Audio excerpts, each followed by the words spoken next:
Sucks dick that we didn't get to know each other better.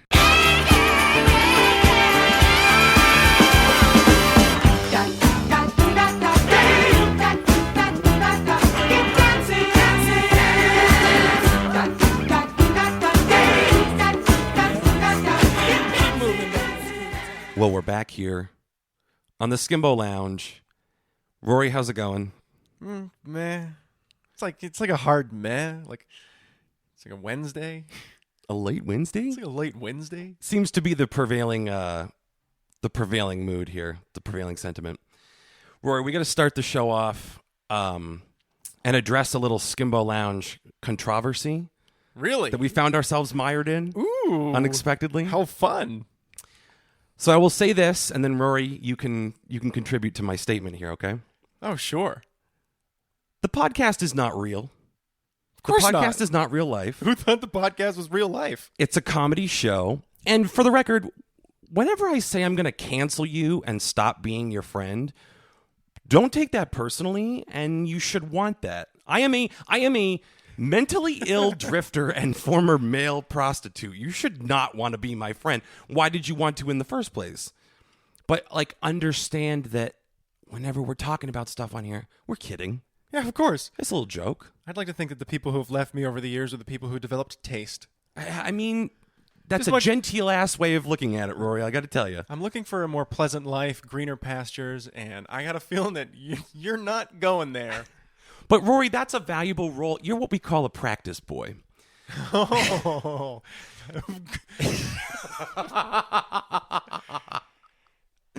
Go on. You're helping other people refine their taste. You see, you're like the Brita filter of dating, except you're the Brita filter that goes up someone's ass like a butt plug. I was going to say it's like Good Luck Chuck, except once you're done knowing me, you're just a little better. Like, you don't find the person you're meant to be with or anything. I mean, maybe you do because you're a better person. I don't know. Oh. We stopped talking. Follow up. That's the thing. You got to follow up. Like, stay on good terms with your exes so you can see all the good things that happen to them and feel bad about your yourself. exes. I'm talking about just like general friends too. Like I show up at their door in New Hampshire one day. It's like opened by their wife. Like, oh, dude, does he know you? I'm like, oh yeah, I'm looking for so and so. His kids run by. Rory, what are you doing here? Oh yeah, I just thought I'd show up out of the blue, 6:30 on a Thursday. See how you're doing. Looks like you cleaned up nice. You just snort something from your fingernail. What was that? Never you mind. You going to give me a tour? Like, no. Perfect. Nice seeing you. And I just get into my car and drive away. You never see me again. You accidentally floor it in reverse and go through his garage. Oh, I'm taking out his fence, if anything. Yeah. Just a couple of quack. Got to get yours on the back end. I assume this hypothetical family has a tire swing out front, too. They're doing great. It's not a huge house, but it's a home. But they're doing better than you. Yeah. And that's the point. And hey, listen, I'm not saying we're kind of getting away from the point of don't believe the podcast, but all I'm saying is... Are you sure? I'm not saying that... I'm not like making fun of you or saying this is a bad thing because, Rory, I'm the same thing. I got a good luck Chuck thing going on with my exes. I just get to watch all the nice things that happen and all the guys that they meet. And here's the thing. Most of them disgustingly ugly. And that tells me one of two things. I'm the hottest person they'll ever date, or they've got a type, and they move from me to another person in that gallery. I'm not engaging you on this discussion. I'm not asking you to. No. I'm just asking questions for the podcast audience. Just asking questions. Just asking questions. No. But I mean, like, these guys are fucking human waterbeds, and they're getting babes. I don't get it. It's a confidence thing. It must be. Listen, when you make peace with how you look when you're young, I feel like a lot of those people just become great dudes when it doesn't bother them. You just become a great fucking guy. It's like a bell curve. It's like, have you ever heard of horseshoe theory when it comes to like political ideologies? It's the same thing with personalities and shit, but it's also the same thing with attractiveness. Really attractive people and really ugly people fall into those two groups. Absolute pieces of shit or really great fucking dudes. That's it. Interesting. What does this have to do with a horseshoe? Because they meet. They end up being kind of like the same on either side. Okay, two heads of the same dragon. Yes. Two sides of the same coin. Yeah, it's just, yeah. Okay. So, it all kind of runs around. People in the middle, we're all a crapshoot. All those average-looking people, we're just like, you can be anything. Every now and then you get you get serial killers too. Yeah, I don't know what happens. It's empowering to never know if you're dating a beautiful serial killer. Isn't life funny? I mean, yeah. Also throw in some murderers. It makes dating hard, doesn't it? You're like, oh my God, she was the murderer. Now, hang on, Rory. We're different people. No, right? She slips it right between your third and fourth rib. You're dead. Oh, boom. Slips Earth right in, angel. oh. I'm just bleeding into a popcorn bucket. You're like, oh. What's the last movie you went to see? It's got to be something just awful. Something with Steven Seagal. How'd he get back in theaters? Oh, God. When do you think Steven Seagal will ever come back to theaters? Only if he's invited back for some action film that's way above his pay grade that he gets invited into for like humor's sake, like The Expendables. Was he in that? He might have been the one guy who rejected it. I don't know. I think he is because he? JCVD did it. That's Jean-Claude to his friends. Mm-hmm. Van Damme to plebes. And Chuck Norris did it. He sure did. A lot of every action hero was in one of those movies, so he was probably in one of them, at least, albeit probably briefly. I don't know. I think you're right. I think he might have beef with Avi Arad, who's the producer. Ooh. So I think he didn't do it. I think you're right. It's definitely possible.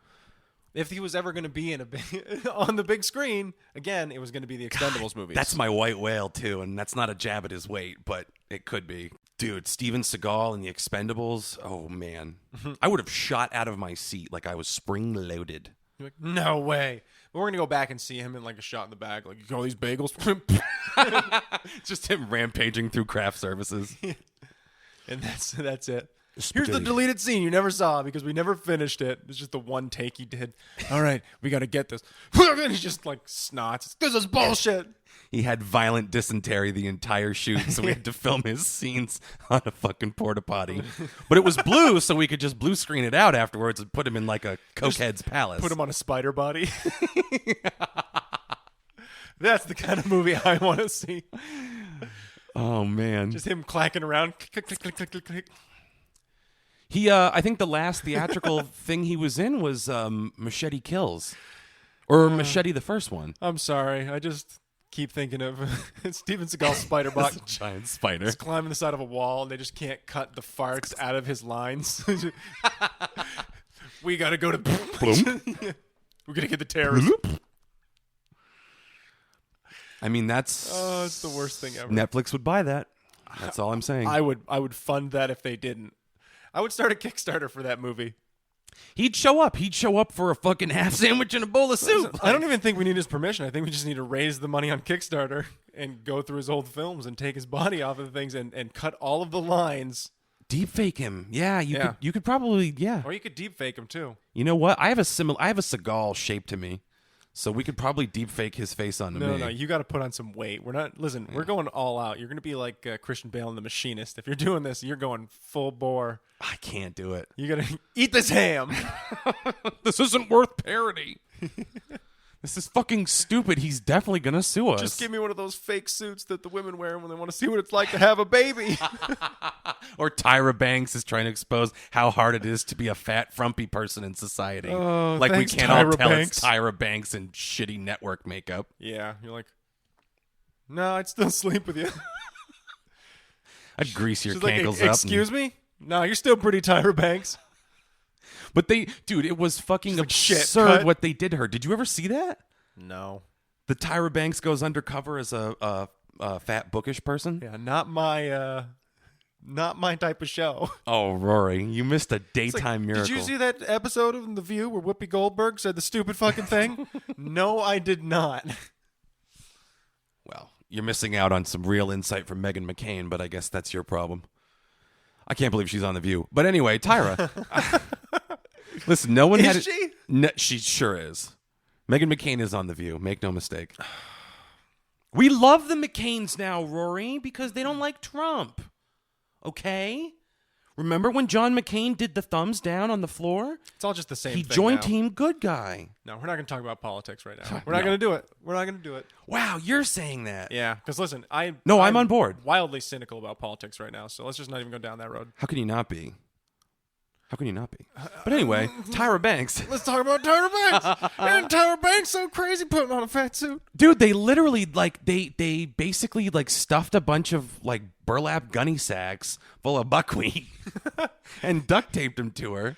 Someone pokes her too hard, flour starts coming out of her body. Oh no. She's just queefing like barley dust. Are you okay, Tyra Banks? How'd you know it was me? I'm not Tyra Banks. Is that sand coming out of you, Tyra?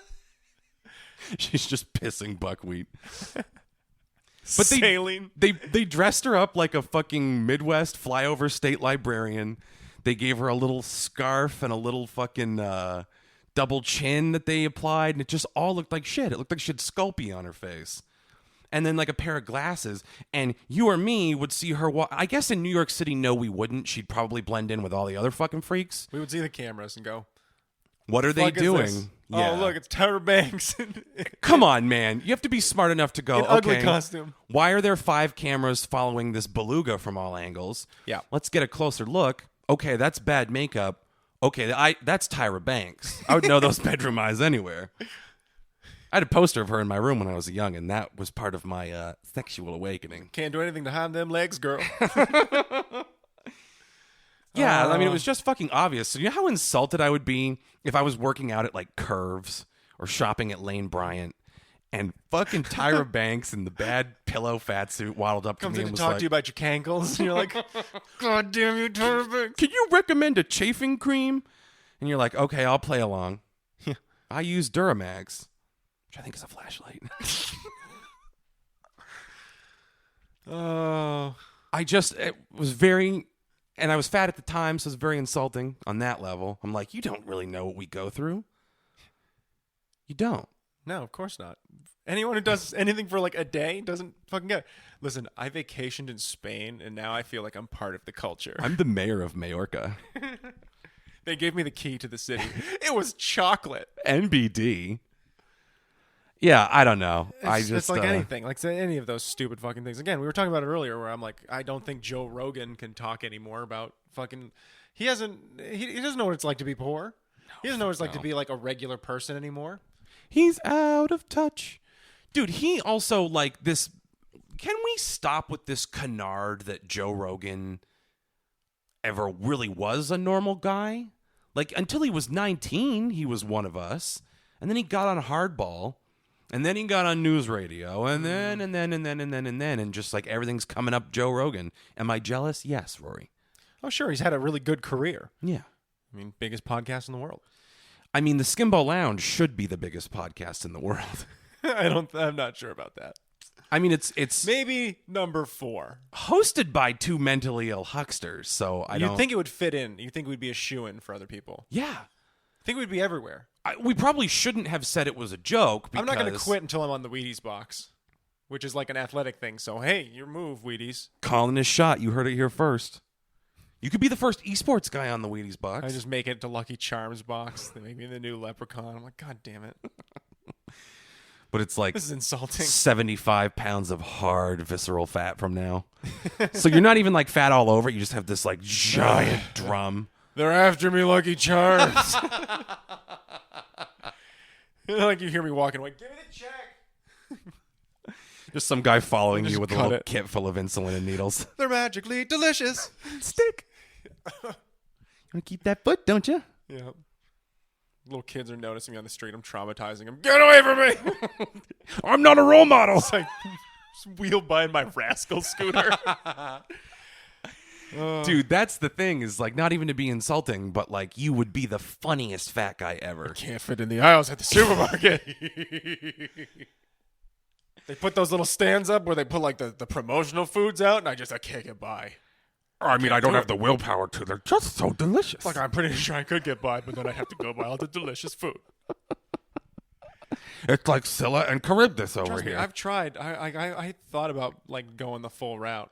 Just start drinking melted butter every night. I realize I have the ability to really start packing on, but I will die because my body won't be able to handle it. It's like, you've been skinny your whole life. What are you doing? My one vein will take me out. I'll be like, oh, well, here's what happened. You see, he had a Twizzler lodged in the bloodstream of his leg, and finally enough it deteriorated, caught wind, and boom, look at that, right to his heart valve, and he fell over on an instant while he was doing that podcast about eating fried dough. We were With his too late nose. to give him a funnel cake shunt in his heart. The last words he ever spoke. One little bit more maple syrup won't hurt. Let me chug that bottle. And then I just dead. Yeah. When he died, he was 40% sugar. He was a scientific anomaly, and we cut him open to study him. Now, keep in mind, we had no medical affiliation. He we was just delicious. cut open a dead fat guy and ate him.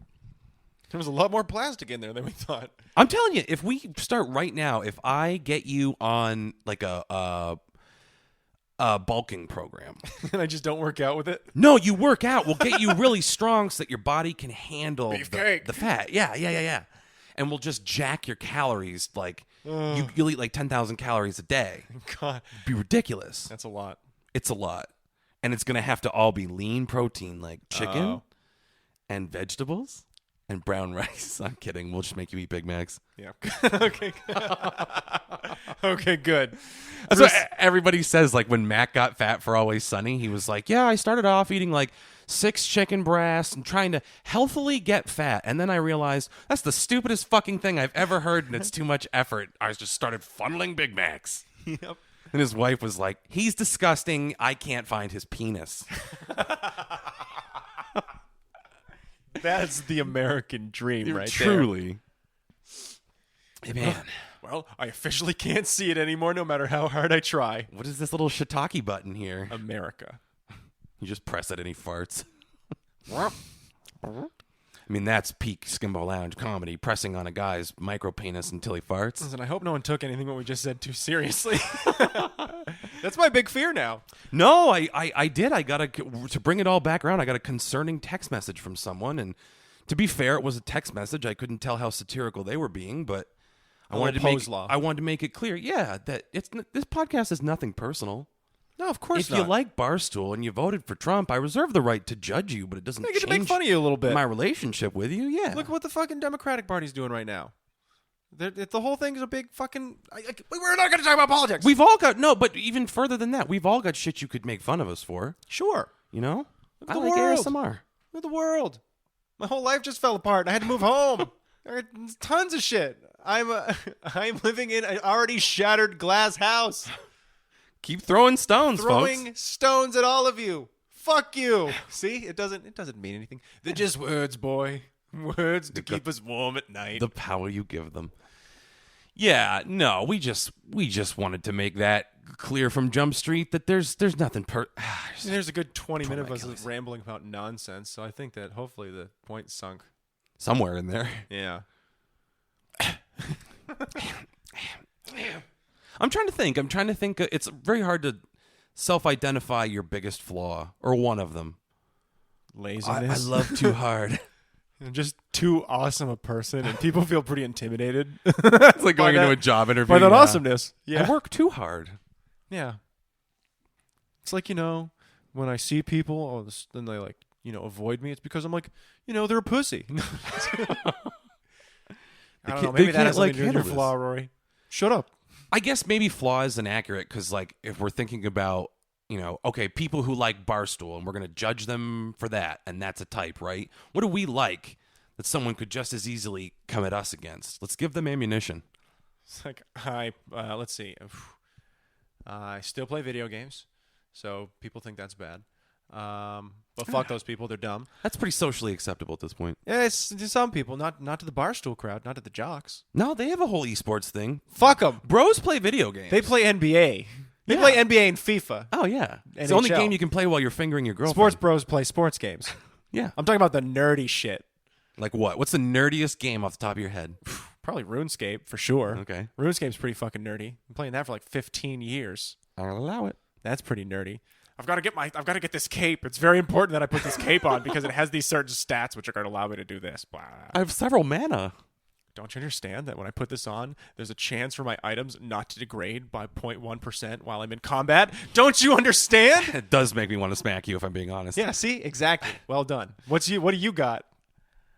Um, Put you on the spot now. for the nerdiest video game or No, or no. like a thing I could For be ammunition, the people make fun of you for. thing I'd be taken down for. I mean, personally, I don't care if people make fun of me for playing RuneScape. I still am going to do it. Oh no! Here's the thing. This one applies to you too, though. Oh no! Rick and Morty. Oh. It's considered to be very toxic. Well, it's got a very toxic fan base. Yeah. Even though they ruined the show to keep it from being toxic. Don't be wrong. IMHO. I enjoyed the cleverness of it, but I think that any fan base that is willing to stand up and harass other people is like, it's just a fucking show, man. Just like chill out, fuck off. I mean, holy shit, the Szechuan sauce freakouts that happened, like if you had the internet back in the day and everyone was like, "Don't you make fun of Ally McBeal," and then she like went for it. that CGI baby that reminds her of her ticking biological clock is a goddamn delight. Don't you understand? I suppose you think Frasier's. I mean, there's some rabid plebes. fandoms out there. I mean, you have Star Trek versus Star Wars and shit like that, you know, and like people take that shit fucking serious. But I don't like chill out. Yeah, but even that, that's all. Star Trek versus Star Wars, that's even like super homogenized now. Sure. Because the studios have just been like, well, here's the thing. Star Trek used to be about a hopeful vision of the future where there's no racism and hatred, and we all came together with all the different races and all the different planets, and we built the Federation, and we can't really get the Romulans on board, but we will at some point, and they did in Deep Space Nine. But that's another story. Spoiler. Yes, during the Dominion War, but that's a story for another time. But See, there you go. There's it your used thing. to be this like very optimistic vision of the future, and sometimes that makes it hard to create conflict for the show. I'll give you that. But you see the like Star Trek things that are made today, they're like any other generic action movie. It's just bang, bang, bang, shoot 'em up, pew, pew, pew. The third one was terrible. Bad guy wants revenge. I mean, I didn't even see the third movie. I'm I talking did. about the movies were like not Star Trek, but they're fine. But the Star Trek shows like Discovery and Picard and Lower Decks, which is animated. I didn't watch Picard. I heard nothing but bad things about it. Picard was very bad. I heard it was terrible. Super awful. For all our Star Trek fans out there, I know you're riveted by this. Yeah, didn't we have an episode called The Last Time We Talk About Star Trek? Well, we failed. Well, we Sir. might as well bust one of these out, Rory. Sir, the Romulans are readying their phasers. I don't know why I enjoy that so much. Sir, I'm receiving a transmission from Jeffrey Epstein. Make it so. Yeah, so I don't know. Rick and Morty is a pretty, like, I guess. you kind of get assigned a personality type if you like that by some people. I mean, I guess that type is adult who enjoys cartoons still. But there's a million people out there watching anime, so I don't know what the fuck they're talking about. Well, yeah, and it's people who would like ride or die for Bob's Burgers who will be like, Rick and Morty is a toxic fan base. Well, you know, and again, I appreciate a show like Bob's Burgers, but I appreciate a show like Rick and Morty because it does the sort of things that a live action show otherwise couldn't do. Mm-hmm. That's what I like about that. Don't get me wrong. I think that there should be a space for voice actors to work. That's why Bob's Burgers is just fine, so that, you know, John Benjamin can have a van and and a fourth revenue stream. Yeah, and so I like that, but I like Rick and Morty because it does things that a regular television show would have difficulty doing. You can't make all those sets. You can't make that shit happen with a live action show. You can make that. I mean, maybe in 10 years from now when CGI really starts to catch up. But Netflix is canceling shows like the fucking Patriot Act because they cost too much in the animations that they do. So if that shit can't get funded, then how the fuck would you make a show like Rick and Morty for 6 seasons? It's going to cost way too fucking much. And I'm sure animation isn't cheap, but it's way cheaper than making that show live. So that's what I appreciate cartoons for, in the sense that they can do shit like that. Well, and you're only limited by your imagination, and that's another thing Rick and Morty does really well. Mm-hmm. And they do human drama really well, or they used to. It's a good storyline. It used to sometimes. be awesome to see like the one where Tiny Rick, and like that being a whole like metaphor for Rick dealing with his own mortality. Like, oh, how interesting. They taught. I felt something. I learned something, and I was entertained. And I It's just an interesting arc for Dan Harmon because, I mean, you know, it's not really just him, but what a metaphor for anybody in life is that you go and you start working a job, and he starts working Rick and Morty, and he just wants to do this, like he just wants to do the job and get what he wants to say out. He doesn't really give a fuck what the repercussions are. And then they start paying him to give a fuck. And so he has to start, you know, playing to all of these different things, and he has to start letting people have their say in the writer's room, and he can't just be super controlling on it or they're going to fucking remove him from it again. He also got Me Too'd, and I'm not being glib about. He got did? Me Too'd. Yeah. Oh, great. What did he do? Oh, was he like sexually harassing people in the writer's room? He basically, was a writer on Community, and like, don't quote me on the details, but there was like I'm a gonna quote you writer on on the details. Community that he kind of full court press tried to like hook up with or date or hang out with. Oh, and she was like, not having it. Not really feeling it. You smell like a butt, dude. And he was like, okay, well, now I'm going to just openly berate you and treat you like shit because you humiliated me. Yeah, that sounds like Dan Harmon. So honestly, he just doesn't it? terrorized her on Community. So it's like he didn't do a rape or anything like that, but he was a fucking real bastard about it. You know what I mean? But that doesn't surprise me. Dan Harmon does that to a lot of people. And no, don't get me wrong, it's different because there's the whole fucking sexual harassment element to it. You're goddamn right it's different. I'm sorry. I'm so sorry. It's so weird because, again, that's what I think happened to Rick and Morty. That's what you see happen to a lot of shows, I think, is they get picked up and then you have to watch them. Like, look at the fucking Walking Dead. I mean, actually, that's a bad example. I mean, they had, like, all this promise and then, like, they just started to go off on this kind of weird road, and then they just started sucking ass. You told me that they started getting good again, didn't you? Got better. Okay. It's not what I would call appointment viewing anymore. I don't know that it ever was. I just, the person that I was at that time thought so. I think I know the moment I started giving up on it. And don't get me wrong, there were still some moments after this that made me be like, I still kind of enjoy parts of this show because I watched for many seasons, but it was during like season 3 when the governor was around and they can't find Judith. Where's Judith? And they're just doing this thing where Rick finds his way back to Carl and he's like, where's Judith? And he's just like kind of snotting from the, and it's just the worst fucking shitty acting I've ever seen after the battle of them like fighting. Oh, when the governor rolls up and blows up the prison? Yeah. And then afterwards they find each other and like they can't find Judith. And he's just like sitting there crying like a dick with Carl. I'm like, this is terrible. Carl! This is the worst. And I remember sitting there and like it was like kind of like that cringy laugh kind of feel where you're like, this is funny. But holy shit, they really like, this is the shot they chose. This was the take they went with. And I was like, oh, no. And I remember just kind of giving up on the show. It was over the top. Andrew Lincoln kind of had a propensity to go over the top. He was really good when he was just like Gary Cooper. Rick Grimes were just, hey, I'm going to kill you with this machine. Yeah, when he was like a hard motherfucker. But when he had to be like, I'm a human again and we can't go back to what we were. And like, he did a good job when Negan showed up and he was like pissing his pants because he's like, I think I just got all my friends killed. Yeah, that was fairly is, good. But Negan was so one-dimensional that it just kind of, again, that's kind of what I'm talking about. They blew it with that arc, there was a thing that fell the fuck apart. Yeah. And again, after you get this big build-up, like say, the governor, right? There's the build-up to the governor. Oh, by the way, if you haven't seen the show, this is a bunch of spoilers. We're helping you. But come on, it's The Walking Dead. It's been going on long enough for you should know all this stuff anyways if you watch it. But there's this build-up to the governor, and he's one of the bad guys that Rick and his crew fights. And that's all pretty good. Like that whole build, people are like, I hated the season when they were on the farm and stuff. I'm like, I really like that. That was a great season. It was a great season. It's just a slow burn. It's like it's a very character-driven season. And so people who watch The Walking Dead for what it kind of turned into hate it. Well, because it went from, in that season that you're talking about, they're holed up on the farmhouse.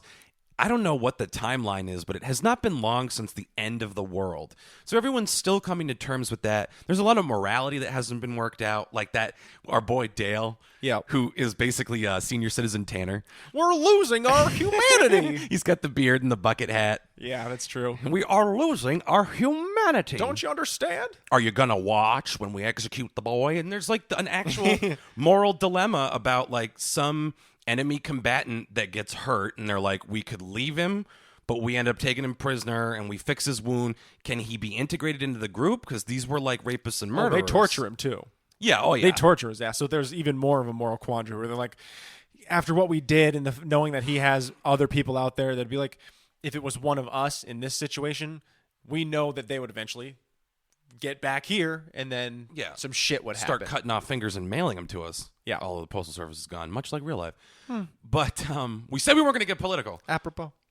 But yeah, I mean, they struggle with this moral dilemma and Dale dying, old bucket hat, old senior citizen tanner dying. Spoon Man. When Spoon Man died, it was like really well done. And they're all like, okay, this solidified for us that we can't delve into lawlessness and we're going to be white hats in the apocalypse.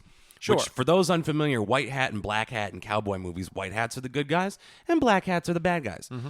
So his crew decides they're going to try to do the right thing, but the world is getting tougher and tougher and tougher.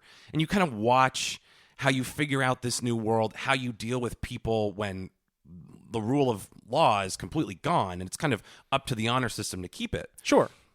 That was what was interesting about the show, and then the zombies were kind of window dressing. But now the show is about, like, this fucking sunflower seed farmer from Skokie rigged up a fucking punji pit so that when you fall into it, it triggers this thing, and walkers pour in on you and kill you, and you're all stuck full of needles. It's like, no, what? It's just about, like, crazy moments that happen, basically, to watch people die. How clever and gory and up your own ass can you get? It's fucking stupid. And don't get me wrong, the next season, there's like the whole Terminus thing I thought was pretty cool. It's basically cannibals, when they bring cannibals in. That was the best thing they did.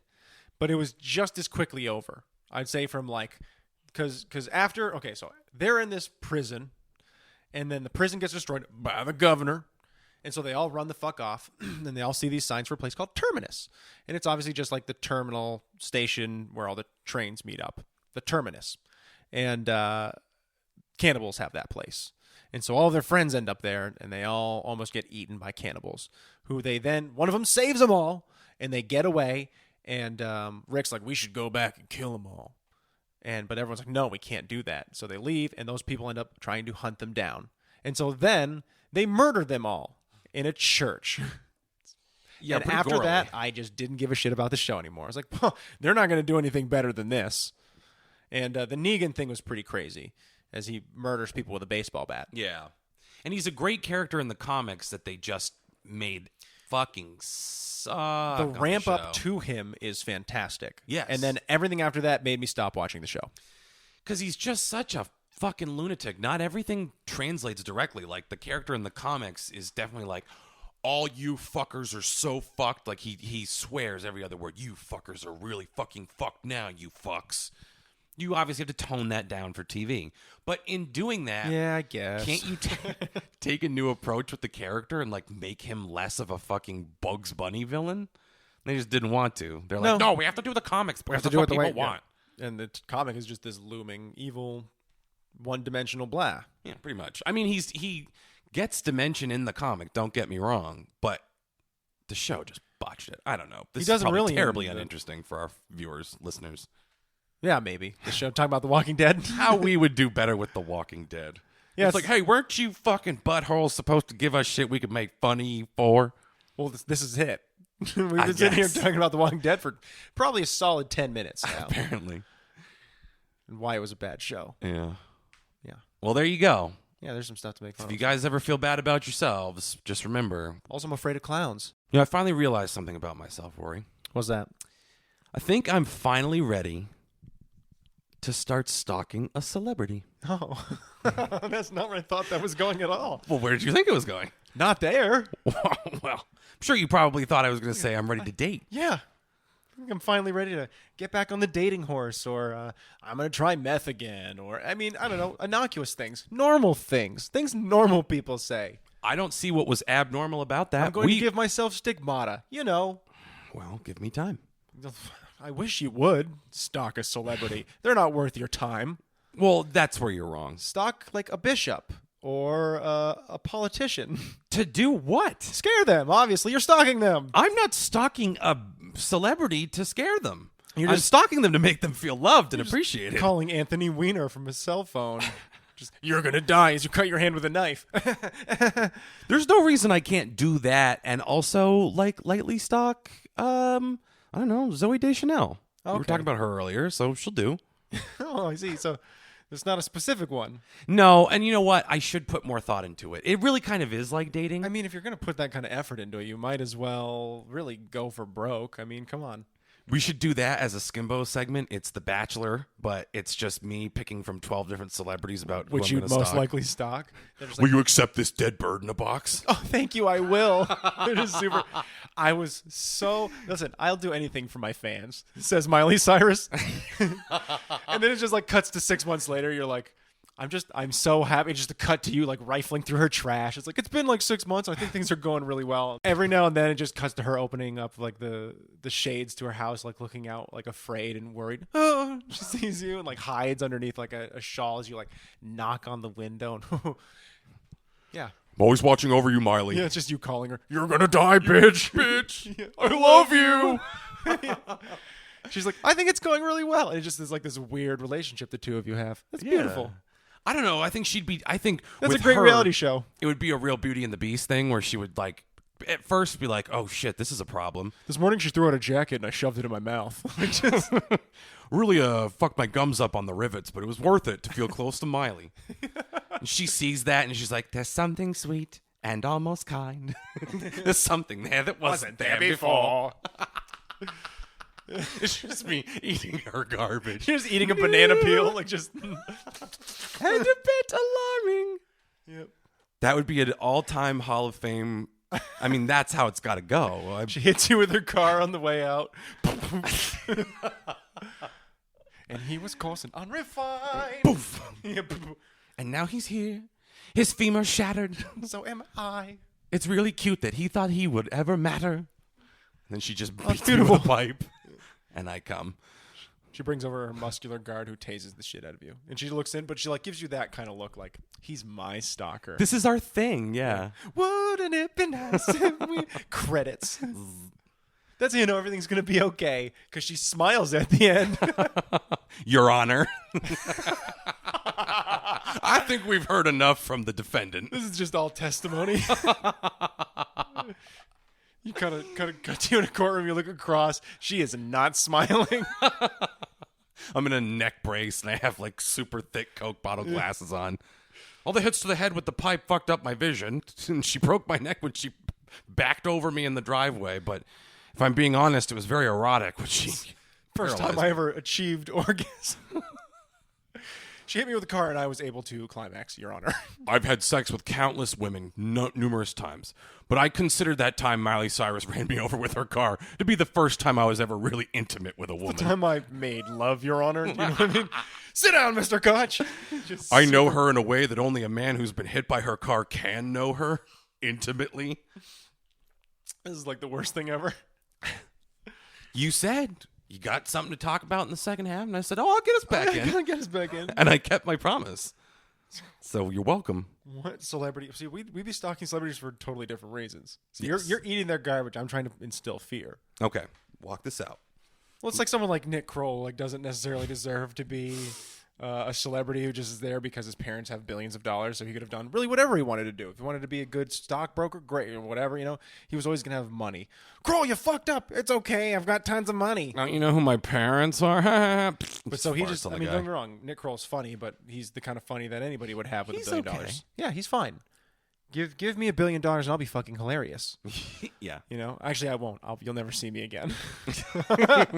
That's when Rory sailed to Cocaine Island. Some say that's where he lives till this day. Just a shot of me dead. Just being eaten by crabs. Yeah, just being eaten by crabs in a shallow like pool. You know, like when the tide goes out, there's like those little pools. Like I'm just floating in one. Don't worry. It's just Rory caught in a lobster trap. Just bloated. Fishermen pull me up. They go, and they just throw me right back into the water. Every little thing. Not our problem. Gonna be all right. Credits. Well, who are you gonna? So Nick Kroll. So I'm gonna stalk Nick Kroll. I like Nick Kroll, honestly, for you. If I had to love match you with someone to stalk to ruin their life, actually Nick Kroll. Not even just because it's the first thing you said, but it really actually like. There's just a lot of me sitting in like a tree out front of the windows at his house. You look like shit in that polo, Nick. Oh my God! Quit calling. Oh, and you just scare him. I mean, 90% of his act is diarrhea, right? Or making faces like you're having it. So yeah, I sneak into his house. Like I've been studying him for a very long time. I learned his key cards. I've learned the shifting when his like guards shift up, and all of that. So I get in there. They see me on the camera afterwards, but they can't, whatever. I just sit there. I leave him I'll take a dump in his car. I'll leave little poos for him in places, Why do you keep doing this? Who's doing this to me? Just leave it on his doorstep, not even in a bag, like the flaming. No, just the legit poo, because he's gonna pay people to deal with it, like a full log. Are you saying whatever I can get out? Whatever's in the tank at the Depends moment. on what fast food restaurant is close to Nick Kroll's house, really. What if it's a Del Taco? If it's a Del Taco, then it's going to be tough picking up for Nick Kroll's. Let's be honest, his servants are going to do it. But I'm gonna put it places where it's like he thinks he's gonna get rid of it, but he'll always remember the poo I took in like his Aston Martin or whatever kind of car he has. Like it's just wet and uncomfortable, and I put it right on the engine block. So every time he starts with the car, he's like, when's that smell? He's just like super, Just a fart blast. yeah, just shit. You put poop. confetti inside of the inside of his air fan. So when he turns them on and puts the fan in full blast, it just gets glitter. Just gets cut up by glitter. Yeah, just all kinds of stuff. You got to take a shit on his lady while she's sleeping, and then he'll never be able to have sex. But you with her give the again. glitter gonorrhea. You see, is what you do. So that you take a shit on his wife. Yeah, I think So- and then he'll just never be able. He Like wakes- it's the same theory as the car. You'll You never have to be find able to like look a at the same way smellless again. poo because that's gonna be hard. You gotta get them both pretty pilled up. I think the night before, so they pass They're out celebrities. They're pilled up 24/7. Hard. No. But they're also sure. they're also used to it. So you really got to go the extra mile. I'm telling you because they're accustomed to it. They can Are we they talking a can- berry special? What is that? That's just a bag full of mixed opioids. Yeah, you just throw them into their wines. All right. Now you got me on board. Yeah, see, and you go and you poo on everything. You just write helter skelter on the wall in your own shit. Probably a little too far. I don't really want to go the Manson family way. People got stabbed. I'm not killing anyone. This is psychological. See, the goal is to make him kill himself. Yeah. Well, if he thinks you're coming back to finish the job and you shit everywhere, Yeah. he'll do it. He'll save you the trouble. Well, it's not even I'm coming back to finish the job. It's that he's going to be living in torment until he. But does that's the himself. paranoia is Yeah. that he thinks you're going to come back to finish Oh, the my job. car backfired. What was that? Oh, he sealed it off with poo. It's a calcified turd. Yeah, and it just rockets out like a cow pie. Yeah. You get people in the community involved as well. They don't really like the Krolls. They know where their money comes from. You know. They know what side of their bread their butter is on, and it's with the Skimbo Lounge guys. It's like just One a of them bunch is married to Miley Cyrus. Just one of the Hemsworths lives down the street. Comes every now. Thanks for taking that poop inside his mailbox. Crow was insufferable.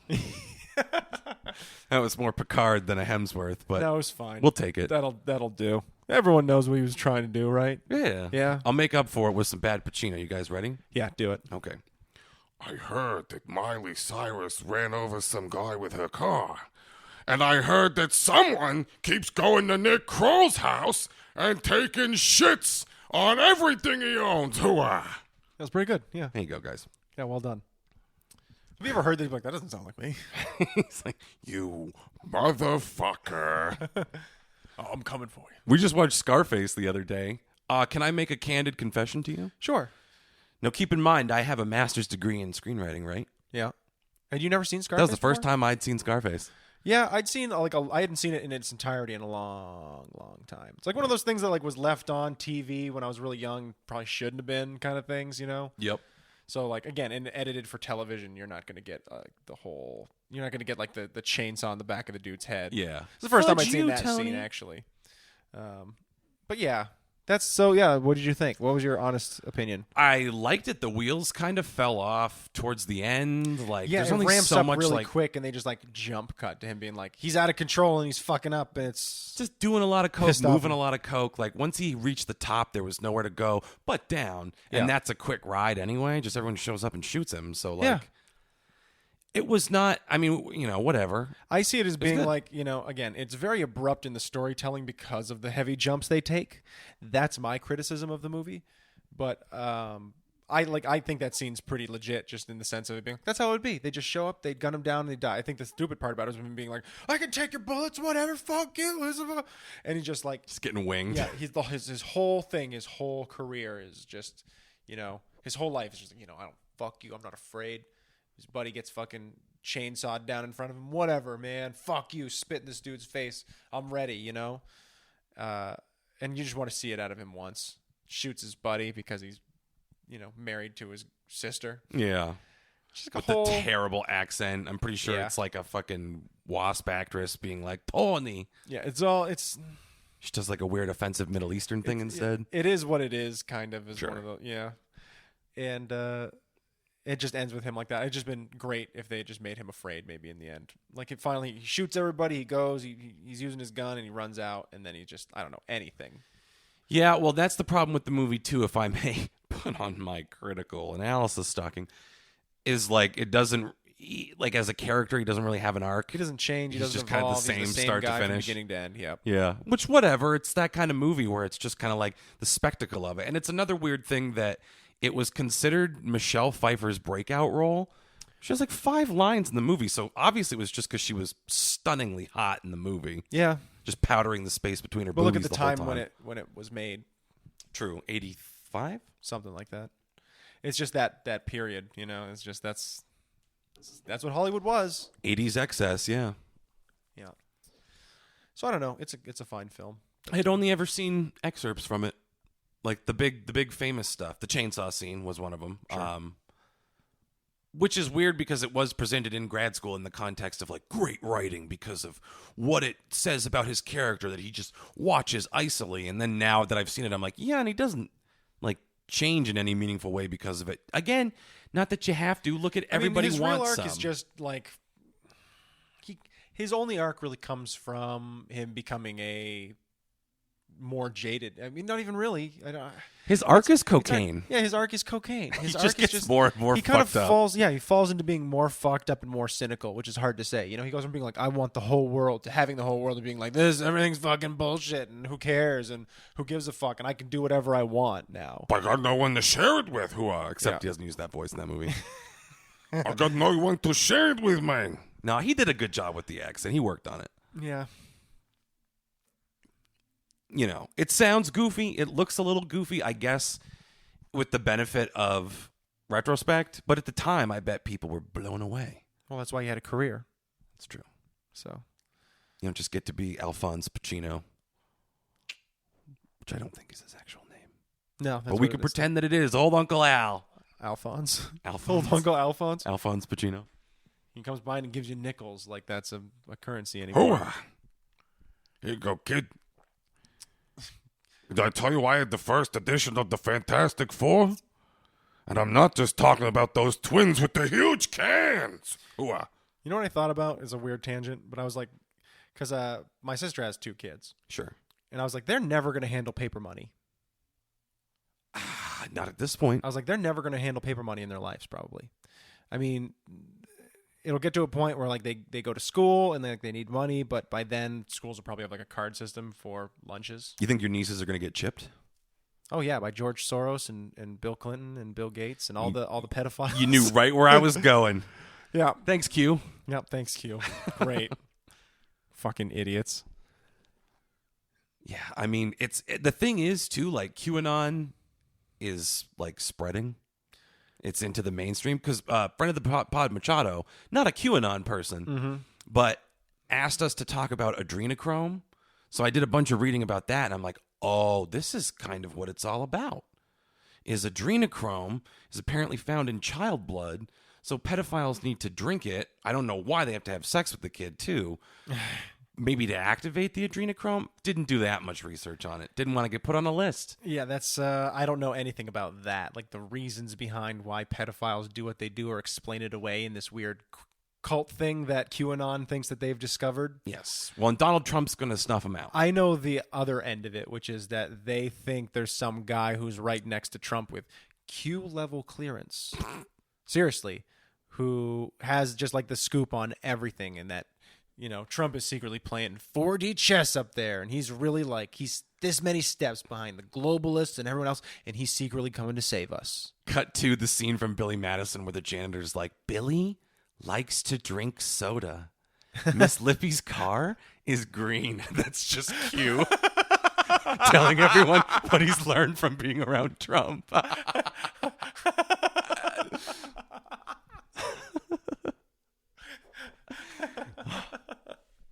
That's QAnon in a nutshell. If I'm Dude, being they honest. believe the craziest shit. Again, I saw one of them once talking about how they thought, because of the whole Pizzagate thing, that pizza was somehow, in the way it was constructed, was some sort of message system. Like, this dude had a mental disorder. Like, that's the only thing I can think about these people, is when you're like, oh yeah, but like the cheese, it like represents like the children and the, like, dude, I'm telling you, people get into that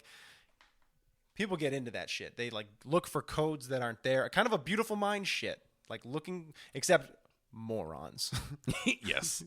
It's like Nostradamus for bigger idiots. They're just looking at a bunch of bullshit, and all the numbers and things just start changing it. It all just comes out to say Bernie Sanders is a communist. I've cracked it. Or just some crazy thing. Bill Clinton is a pedophile, which he probably is. Sadly. Yeah, I mean, the whole world is going to end up. All these billionaires are going to one day be found as being pedophiles. All of them. And again, like, not to be glib about child abuse because it's a terrible thing, but it does. I just want to know I'm not trying why. to be glib about no, it. I know you're not either. I'm not trying to make it not seem like a bit when I say why do they like it so much? Because I genuinely mean that. Why would you be a pedophile? I think it's a power and control thing. I really do. I think it's this weird. Because what does the pedophile who lives next door? Not that there is one in this hypothetical. I'm not outing my neighbor, but if so, like. The suburban pedophile is obviously a sick person 100%. who, yeah, it's this like paraphilia that they didn't ask for, couldn't control. It comes from being abused sexually as a child in most cases too. Like, yeah, that seems to be actually a really large percentage of it. It's one of those like paid forward horror story kind of things. Once like it happened to you, and then I think what happens at that point is the trauma, you normalize it. You're like, this is how you express love. Well, yeah, well, it's like, yeah, this is not. This is obviously not handled. You know, that's the thing. It's like any psychosis or trauma that you build from when you're younger. It's just like you got to figure that at some point Ed Kemper might have been saved, but his mom had just humiliated him and wished he was a girl and all that stuff. And then that happened, and it just built until the point where he cut off her head and fucked it. Yes. So I buried her facing the window so she could see me at night. Yeah. So true. Yep.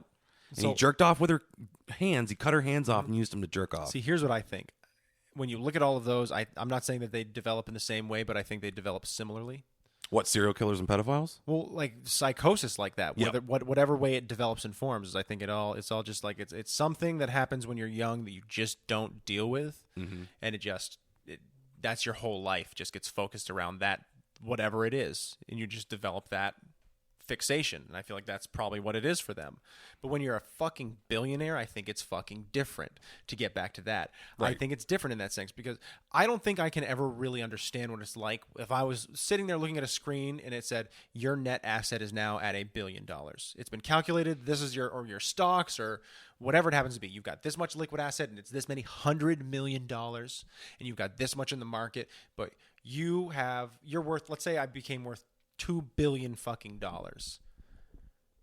That would break me. I feel like that breaks anybody. From what you were, you become something completely different on the other end of that. Well, and here's why I agree with you, because I don't think you make that kind of money and get to go just fuck off and do whatever you want. No. You're in the big game once you have that kind of money to play with. Sure. You can affect policy. So the other people that are doing that are going to come out of the woodwork, and you're kind of expected to join a global community. Yeah, you're expected to join somebody because you've got the kind of money where you can make a difference. So there's people on both sides who are trying to do, and maybe when it comes to billionaires, they're not. Maybe they're all trying to do the same fucking thing. We don't know it. There's my tinfoil hat. But so, I'm assuming, though, that not all billionaires see eye to eye, just like all poor people don't see eye to eye. Sure. And so once you have that kind of cash, there's probably a sense of it being like, well, you can be one of these types of billionaires, you can be one of these types of billionaires. And some of those billionaires are going, okay, as long as you're careful, you can do whatever you want. And they go, what do you mean by that? And they go, whatever you want. Did you feel like you wanted to go to the moon? Because there are companies that'll bring you to the moon right now. Do you want to have your own fucking island, Jeffrey Epstein, and do some really fucked up shit there with a bunch of other people who all feel the same way as you do? Apparently they did. And off they went. And hopefully they all fucking go down. But I'm scared because I don't think they will. Because that's where the government of it all comes in. You get $2 billion. The government doesn't just let you do whatever you want to do either. Because it's not like in this country we're taxing those people the way they should be taxed. Of course not. But you're just too big to be left alone at that point. Yeah, but you've got to figure that across the United States of America, there's several governors and senators that have the reason that they can, afford the big house isn't just because of those speeches, or it is because of those speeches, because the people you're sitting there, quote, talking to are those same people. And they're like, oh, yeah, well, we'll get you in this room, and every single person here will pay $45,000 to hear you talk. How does that sound, Jim? They give you a pat on the shoulder and you go, wow, that's like $5 million. And they go, wow, that's $5 million. That's a lot of money. Well, what are you going to do? Everybody in this room's kind of thinking about that you should do this. Why don't you come on in and talk to us? And you go and you have your little fucking speech, and then you go and you vote a certain way. I mean, it's the Lobbying. Yeah, and I mean, it's also... I hate to be a fucking cynic about it, but no, there it is. I already said it, so too late. To be equally cynical, I mean, it's like Obama and Hillary Clinton and George Bush and everybody Sure. else, like, profiting, making these speeches after your presidency. Tons of money. Listen, I think most of the Republican, conservative, Christian right horseshit that my dad and his family throw at me is bullshit. Sure. It's a lot of this, like, whatever happened to the good old days when men were men and women were objects, like that kind of mentality. Mm-hmm. Some of it worse in different individuals than others. Mostly my grandparents' generation. But this recurring thing comes around like, you know, it used to be that a president would finish his term and then he would shut the fuck up and sit back and not comment on the job that the current guy is doing. And to an extent, that's a nice thought. Sure. That ex-presidents will just kind of fuck off or go do something positive with the rest of their lives. But Well, especially since they get a pension that just takes care of them for the rest of their fucking lives, or is supposed to. But they're like, well, that's not quite good enough, I guess. Like, if the salary that we give to a president after being the president isn't good enough, then maybe we should stop stagnating wages. well, Ba-doom-ps. said we weren't going to get political, Rory. It's too fucking late. We said we weren't going to get political. You know? I don't know, man. I get tired. The Trump era pisses me off, and it's the reason I have no faith in politics because, you know, everybody always talks about it and being like, well, everyone needs to get out and vote and do that. Be like, well, the reason people don't get out and vote is because the people who vote never hold their guy accountable. Mm-mm. I mean, and we can go back here, and I'm not going to go ahead and try and compare the Trump presidency to the Obama presidency. But that is to say that there were still things that Obama did that I didn't particularly like. Sure. I don't like the fact that he pulled out of the war in Iraq in the way he did because we were already in there, and that created a power vacuum, which sort of led to ISIS. And now I'm not going to go ahead and blame the war on him because he didn't start that shit. And I think a lot of people like to do that because he had 8 years of it. And pulling out was good for American people, but we had already destroyed and destabilized another country. And now if everyone's sitting here scared of Iran because Donald Trump went ahead and removed like nuclear sanctions on that country that the Obama presidency put in place, they should also be scared because Iran basically helped subvert the Iraqi government in being very much more like them, which is a highly militant and very theologically based military. And that's something that should scare us out of a region that we just spent basically over a decade destabilizing because the people who are taking power don't fucking like us. And so if we want to talk about things that should keep you up at night a little bit, that's one of them. And so you can go ahead and talk about things that they didn't like, but then you go ahead and you can talk about someone like Donald Trump, you know, and like we're fucked. We are going to come to the end of this quarter and everybody's been super happy about what the stock market has been doing, and that's going to fall because we're going to stop propping that up after this election. Well, yeah. Unless he comes back in power, in which case we're going to keep adding to the national deficit like we have been. What's the debt at right now? Like trillions 25 trillion or something? Trillions and trillions and trillions and trillions It's and trillions. freaking ridiculous. It's obscene. When I was in New York, I used to just walk by and stare because they've got a huge clock on the side of a building. The doomsday clock, yeah. And you can just sit there and watch the number go up. And I'm like, if you could literally just sit there and go like this. And that was enough money for anyone listening to have for the rest of their lives. Every second, you just sit there and you watch it. That's just a life-changing amount of money for not just you. I mean, spread it around your whole family. And you just watch it tick away as you just sit there. You're going, where the fuck is that going? And a lot of it is interest. And a lot of it is just immediate expenditures. My big concern is I think the Democrats are just kind of handing this election to Donald Trump. And it's not even like... They've got a lot of fodder on both sides, obviously. Yeah, oh, of course. It's the dumb stuff. It's not even like, oh, because it's Biden and Kamala. That whole thing coalesced nicely. That turned into a nice little ticket for the Democrats. But they're going to fuck it up. Well, they're trying to go very moderate. They're doing the Skype fucking... And they're paying lip service to the far left. And they're doing the Skype DNC and all this stuff. Yeah. And they have these creepy little, like... They have these little cult-like moments where everyone's singing on Skype and they do that. But the most cringy thing ever was at the end of the first night, and I implore all of you to go out there. I do believe the Twitter account is Kyle Kuklinski. He is the great name. host of Secular Talk. Say it again. Kyle Kuklinski. Fantastic. I also think that he shares his name with Richard the Iceman Kuklinski, who was a mob killer. That's fantastic. Hopefully they don't share hobbies, am I right? Did Michael Shannon play him in a movie? Iceman. He did, or he was supposed to. He did. One I of watched that. I've seen it. I cut off their heads and fuck them. No Ed Kemp in that one. That was such a great line. He wasn't around. But yeah, So the end of the first virtual DNC night, I think it was Ava Longoria hosting it, I'm pretty sure. And she's like, "Good night, everybody." And it cuts to this video. It's just another one of those cringy, like, Joe Biden in a tank top fixing a Volkswagen Bug. Oh, didn't see you come in there. Now that would have hey been there, great. scamps. There's a dog. I wish we could play the video. I mean, I could theoretically just hold the fucking audio up to the microphone, but that's not going to sound as good. No, but we're it's not doing this, that. Like, We're not subjecting people to that. Pandering pseudo-patriotic horseshit.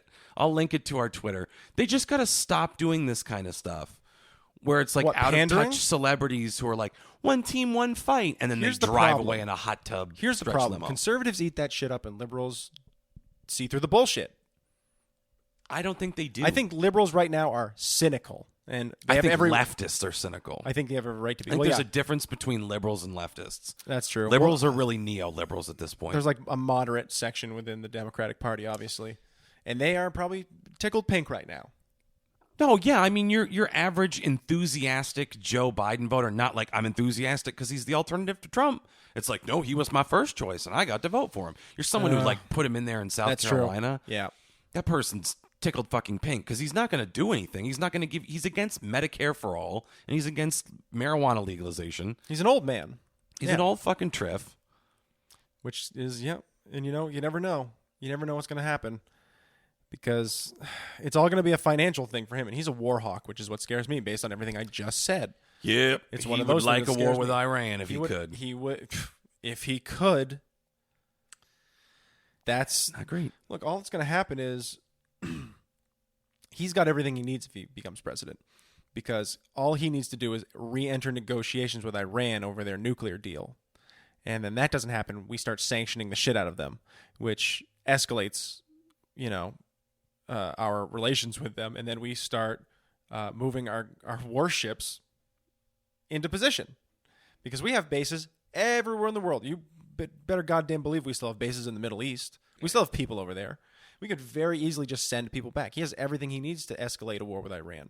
Just put shit into position until one side goes ahead and does something stupid, and then he just goes on TV and, Oh, dude, just think about the fucking shit show domino effect of that. America and Iran go to war. You've got the Saudis on our team because they hate Iran. Biden reinitiates the draft.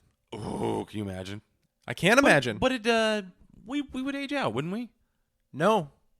What was the it was 18 to what? I believe it's 34, 36. Oh, wow. So I've just been getting myself in killing shape this entire time. Yeah, you've been getting ready for war. Hot damn. I mean, there's a good chance that any president that tried to initiate the draft would just get fucking impeached. Oh, my God. Yeah. But then again, the world's a crazy place now. All it would take is like one of his Secret Service agents having a child and that would theoretically get drafted and being like, well, okay, let's nip this in the bud. No one suspects the Spanish Inquisition, if you know what I'm saying. And he puts a little oxy in Pop-Pop's coffee. And that's enough. Thus begins President Harris's reign. And that's enough, yeah. Long may she reign. Yeah. Long may she reign. Hey, you know what? You know who won in this whole thing? This whole Joe Biden, Kamala Harris thing? You know who's the real winner? Maya Rudolph? Maya Rudolph. Yeah. But tied with Maya Rudolph, do you know who else wins? No. It's me. Oh, it's you. Because I wanted Tulsi Gabbard. You and Maya Rudolph. Because she's hot. But Kamala Harris is gorgeous as well. Let's not sleep on Kamala Harris. Let's sleep with her. If she wants it. You see her objectifying the potential vice president of the United States? Yes. And do you know why I'm doing that, Rory? Because this is a comedy podcast. Yeah, I was gonna say, and is this a nothing bit? that we say on this can be taken seriously. It's all a bit. Yeah, calm down, guys. It's all a bit. Do you like how I brought it full circle to the beginning? Yeah, there was no real nuclear deal with Iran. I was making all that up. Someone out there's like, did he? I don't know. Rory's like, Iran. I was thinking of Keebler elves the entire time. Really? You just go back and read it. You just see me next to a cookie. Just thrown in there. We covered a lot of ground. We got to bomb the elves. Take back those sweet, sweet cookies. Now people that listen to us just like go to random trees in the park and just put fucking cherry bombs in them. Oh, that'd be so horrible if we went to war with Iran. Oh my god. Yeah, I'd rather go to war with the Keebler elves. I think we've got listens from Iran. So if you're out there listening, we do, yeah. I think if you're listening from there, don't worry. We don't want to go to war with you. Just the people that we elect apparently might. It's not indicative of us. We love you, Tehran. Like, yeah, but for some reason we only have like a choice between a moron and him, and it's like, come on. Yeah, we've got. It's not great. So we hope we don't go to war with you, but once that happens, it's pretty much out of our hands. You got to understand something. One of the presidents we have definitely got peed on by Russian hookers, and the other one definitely eats Dinty Moore out of the can with his hands multiple times a week. So our prospects look grim. I don't know what the equivalent of Dinty Moore is over there for y'all, but please understand it's bad.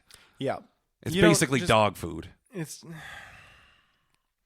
not a great time right now. We're not doing great. We've also got the coronavirus everywhere. I don't know what's going on in other countries with that. I haven't really been keeping up with it. So my friend who lives in Amsterdam is like, yeah, everything is back to normal. It is fine. Yeah. Sorry, Flora. I was out on the beach the other day.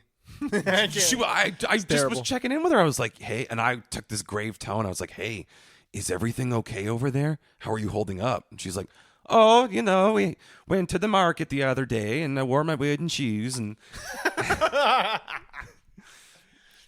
No, but in all seriousness, she's like, things are pretty much back to normal over here. I see that things are on fire over by you. And I said, well, you'd be correct. Yeah. The Sun Belt is going to cease to exist. Yeah. Not doing so hot. Yes. But that's my dad's still watching Vikings up there. It's past his bedtime. Oh, no. Yeah, he is. I don't know if you guys... No, you guys can't hear that. These mics are great. I don't know. Let's see. Let's see how close to the ceiling I can get. It's clearly a very intense moment. Yeah, it's Ragnar Lothbrok is probably hitting someone with an axe. I'm going to make a blood eagle. And they're like, oh, no. Yeah. What did fucking Jip? We don't even get to see them. They describe it. It's like you cut open the back and then you separate the ribs from the spine so they spring open. Yep. And then you pull the lungs out and splay them open so that your diaphragm stops working. They don't get this technical with it because they don't know what a diaphragm is. Yes, the diaphragm, you see. It's such a sac. You see here your alveoli in your lungs. They basically just are like, and if a man can get Blood Eagle and not scream, he gets to go to Valhalla, which is basically like Planet Hollywood for the gods. Yeah.